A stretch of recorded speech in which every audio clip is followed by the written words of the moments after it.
Hey guys, it's your boy Charles Inez World. We are checking out a excerpt from the audiobook Original Gangsters. We're gonna go ahead and play excerpt from it. This is a part from when rapper Ice Cube met his wife Kim. So this is like a hood love story. Let's check it out, guys. Give me the thumbs up button. Appreciate you guys watching.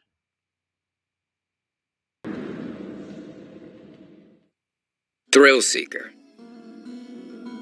Though DOC's career looked bleak in late 1989, for NWA, the party was just getting started. Like with many men who get famous at a young age, seduction became a volume game. DJ Yella always seemed to be on the prowl, while Eazy-E had sex with women for pleasure, for sport, and even as practical jokes. Upon Eazy's invitation, Jerry Heller once arrived at the rapper's hotel suite to discuss royalty statements, only to discover him being filleted on the toilet. Eazy used to call himself a thrill seeker, meaning he would just Wow. bareback, have sex without Mm, condoms. Dr. Dre said in the documentary, NWA, the world's most dangerous well, group. yeah. So he called me and Cube rats, rappers against thrill seekers. If Dre said he used condoms, he certainly didn't do so religiously, and ended up fathering, by my count, at least 10 children. He and Eazy both faced a number of paternity lawsuits, some of which ended with them being forced to pay child support. Eazy, however, seemed the one most dedicated to hedonism.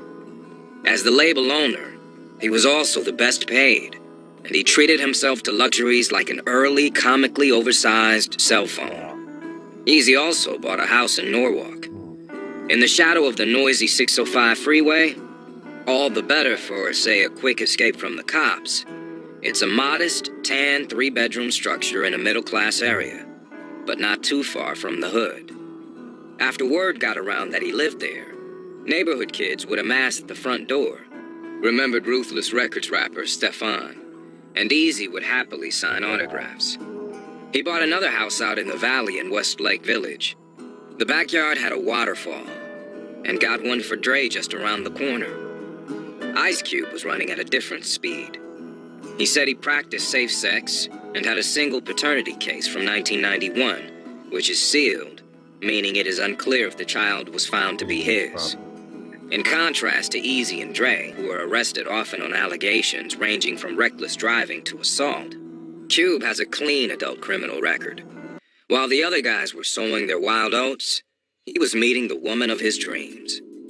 He and his friend T-Bone spent weekends at the Fox Hills Mall, shopping and clowning around, Still more. sometimes with future Friday stars, Faison Love and Chris Tucker. On these outings, the duo would regularly bump into a beautician from South Central named Kim Woodruff, with whom Cube would try to strike up conversation. She didn't give me no play, he said. But one day, Cube and T-Bone were driving down Crenshaw, headed to the beach, when they pulled up next to Kim and her cousins at a stoplight. I looked over and said, Cube, that's the girl you're trying to talk to, T-Bone recalled. Cube honked the horn and signaled for them to pull over, and they Oh, exchanged numbers. It turns out they had the exact same cars, gray Suzuki Sidekicks. When Ice Cube met Kim, it was over for every other chick in the city, said Cube's friend JD. They were the it couple. My girl would be like, Cube wouldn't do that to Kim. That shit you're doing to me. NWA money. In 1989, Cube was still living with his parents, doing the dishes and everything. For someone who was an essential part of two-hit albums, Straight Outta Compton and Easy Does It would sell more than 5 million combined. This was an unimaginable indignity.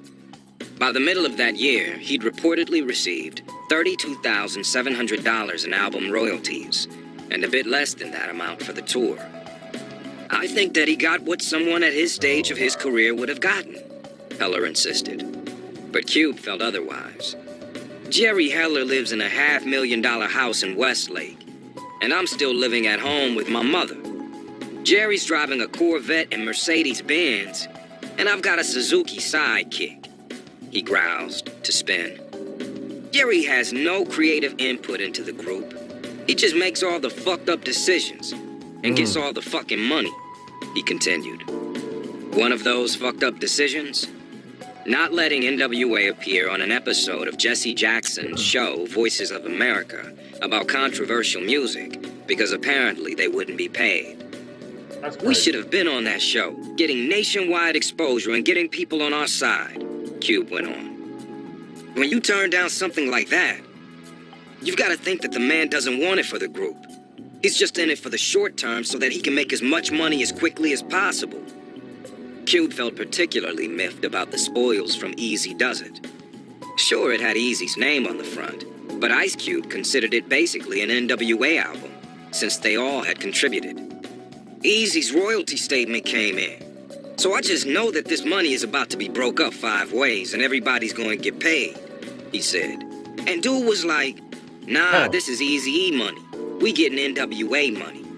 I'm like, Eazy-E and NWA's the same thing. In 1989, Cube began talking privately with Patricia Charbonnet, a savvy NWA publicist. She had taken a particular shine to him. Easy and Ren complained that she channeled the majority of interview opportunities his way. She agreed that Cube wasn't getting what he was worth and advised him to seek out a lawyer. During NWA's 1989 tour, word came down that Priority Records staff would be meeting them in Arizona to present them with plaques celebrating 1 million copies sold of Straight Outta Compton. They would also receive $75,000 checks, payment for previous works, and an advance on their next album. It was more money than Cube had ever seen in his life. I needed that money. I wanted that money, he said. But there was a catch.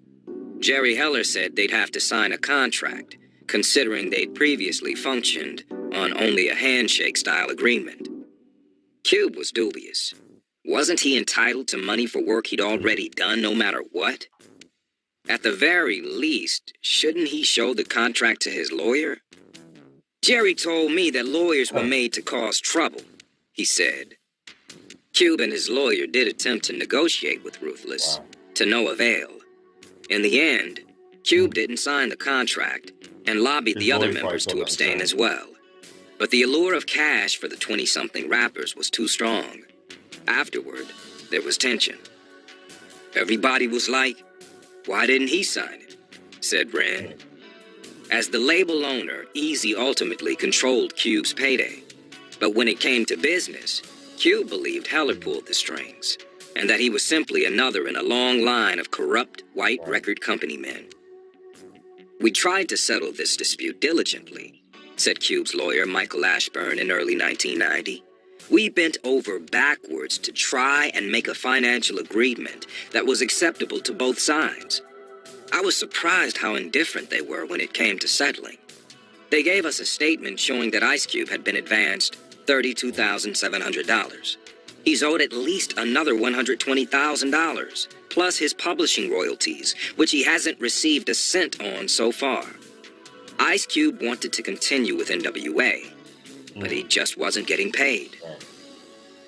When I talked to him, Heller countered that delays between album sales and artist payouts are common, and reasonably noted that Cube has profited millions from Straight Outta Compton in the decades since its release. David Kronemeyer, a longtime record company executive who worked with Ruthless, seconds this assertion. It takes a long time, and most artists never recoup. Ice Cube did, in fact, recoup in this situation. It just took a long time, he said. Heller claimed both his and Cube's legal teams audited Ruthless's accounting, and that Cube never filed suit. If I've been fucking everybody, why aren't they suing me? Eazy asked. You don't fire me. By late 1989, Cube was in limbo, unsure whether or not to continue on with the group. He consulted Public Enemy's Chuck D, who encouraged him to stay the course because he was such a big fan of NWA. The other members of the act made Cube's ambivalence the butt of jokes. Just before the Arizona meeting, when Cube made clear his intentions not to sign the NWA contract, They recorded a homemade parody video using Eazy's camcorder. DOC stars as Cube, munching on ice and musing on his brilliance. He receives a call from Heller, playing himself, who implores him to sign the NWA contract, offering a Ferrari Testarossa, a Beverly Hills house, and 3 white people in my family to carry your clothes to the gig. The Cube character passes until Heller makes him an offer he can't refuse. A briefcase full of activator for his Jerry curl. It's not clear if Cube saw this video at the time. It was later released on an NWA videotape. But T-Bone said Cube finally came to a decision after being tipped off that Eazy was planning on releasing him. And so, by the end of 1989, he'd made his decision. You don't fire me. I quit. Some thought Cube was making the mistake of a lifetime. Everybody was like, go ahead, nigga. Be like Arabian Prince, Cube said. Kim, however, his crucial confidant, told him he should believe in himself and follow his heart. It also helped having Patricia Charbonnet in his corner, whom Cube named as his manager. She quickly began talking with Priority's Brian Turner about securing him a solo deal. That Ice Cube only made 1 album with NWA is unfortunate, but the fissure was probably inevitable, considering the group's unholy mixture of youth, fame, and controversy. Threat of police action and the FBI letter wore on the group, wrote Jerry Heller. All the money and all the fame creates a fog, said Cube. You can run into each other like helicopters crashing in the desert. Nobody could have predicted the future, that Ice Cube would give the almighty NWA a run for its money. But one thing was clear. The kinder, gentler era of hip-hop was over.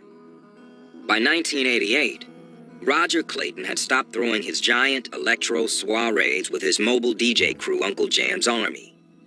It's just too dangerous because of the gangsters, he said. 99% of the kids are good, but just one kid with a gun can ruin everything. Even bigger was the influence of the gangster rappers. NWA's success would set off an avalanche of tough-talking, street-smart groups, with no subject any longer off limits, however inflammatory or obscene. The record companies quickly realized just how profitable this style could be, and hip-hop was never the same.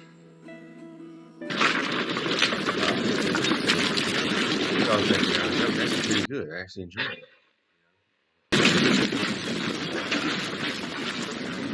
That was actually pretty good. What do y'all think about this documentary? That's interesting how it's funny. He been married to Kim he been with her for at least over 30 years. He's been with her for a long time. You know, that's interesting that a lot of rappers rap about being with a bunch of women and their music, and then they really be married and be faithful. You know what I'm saying? You often wonder why do they do that? Like, why you talking about that life when you a married man? You know, I don't know. It's real interesting. You know.